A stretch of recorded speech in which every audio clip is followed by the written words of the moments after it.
Hi, we're the Holistic Soul Healer. Hello there. And these are our wisdom conversations. Oh, we love these conversations. We have them all the time anyway. Yep. We're just sharing them with you because you're so fabulous. So today's subject is channeling light. Oh my goodness. Well, that's something you've known about for over 30 years. Yeah, actually it's something we all know about. It's just that we don't necessarily practice it. It's true. So I do feel that all of us have got gifts and talents of the spirit. And when we talk about channeling light, so let's discuss this in real terms. Channeling light is having an understanding of being some sort of thread, whatever way we describe it, a thread of God, a thread of divine, a thread of the spirit, a thread of the higher places, a thread of Buddha, if you're Buddhist, wherever you speak to your divine mastery is your thread of divine, your thread of divinity, your thread of light. Yeah. So because we are a thread of light, that ultimately if we took our DNA all the way back, we would all be children of that light. That means that we've got gifts of the light. We've got the same gifts, undeveloped as Buddha and the Christ and all this wonderful high consciousness. Mm-hmm. And not in a religious way, but in a spiritually profound gifts of the spirit way. And all the faiths do recognize these gifts of the spirit. Absolutely. Every faith recognizes it and doesn't name it and is a bit scared of it actually. So years ago when I first started channeling, I was a little scared of it, and I went to my local temple. I was raised Jewish, and I went to the minister there, the rabbi, and I said, look, I've got all these gifts coming through, and I wondered if you can help me to develop them or understand them or at least know that they're okay. And he said, oh no, I don't do that kind of thing. Yeah. And I was like, oh. And then I thought, well, I'll go Christian, I'll go to the church. So I went to the church. I said, I've got all these gifts of the spirit, I'm not sure what to do with them. And he said, oh no, we don't handle that, and you're not Christian anyway. And I said, this is not about being something, this is about having gifts and knowing what to do with them. And in both cases, both major temples or religious circuits weren't sure what to do with me and what I had going on with me.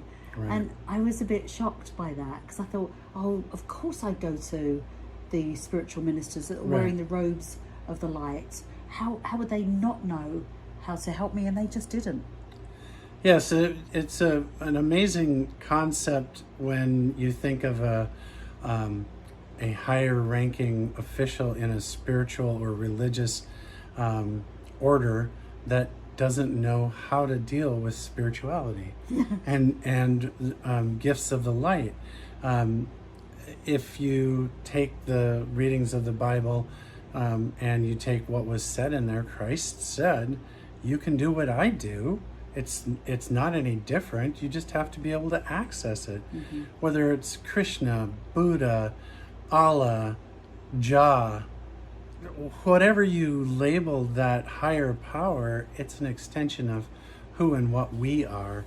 And that thread of light is that connection to source and bringing it down into that being that is walking this earth, the human being that is walking this earth. That's the connection, that light thread that you're talking about. So here's what I learned to do.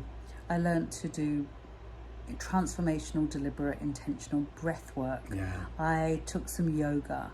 I spent time in an ashram. I spent time in a Buddhist sanctuary. I spent time at retreat centers that focused on feeding the spirit. Yeah.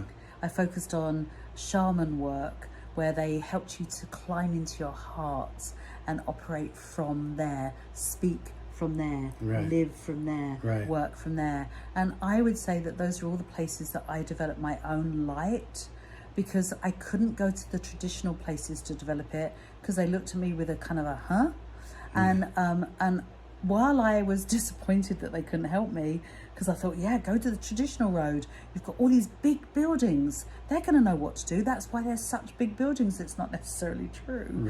Right. So I found the small places in someone's home or in someone's tiny office, in the humble circumstances. I got so much help. Yeah, and in my background, I went to a Gnostic school of wisdom that had designed practices and disciplines to actually allow you to access those gifts and experience the extraordinary. It was the most profound experience of my life, because at that particular point I realized that I was much more than just this human being, that I was a part of higher self, a part of source, a part of being God. Yes. So we have courses on our website, which I highly recommend. Honestly, it's not a sales thing. No. How to awaken your latent gifts, Yeah. how to be more psychic, how to be spiritual and not weird. We've deliberately put these together for you so that you can access it without going to establishments that turn you away. Yeah. So please open up all your gifts and take care of you. Take care of you.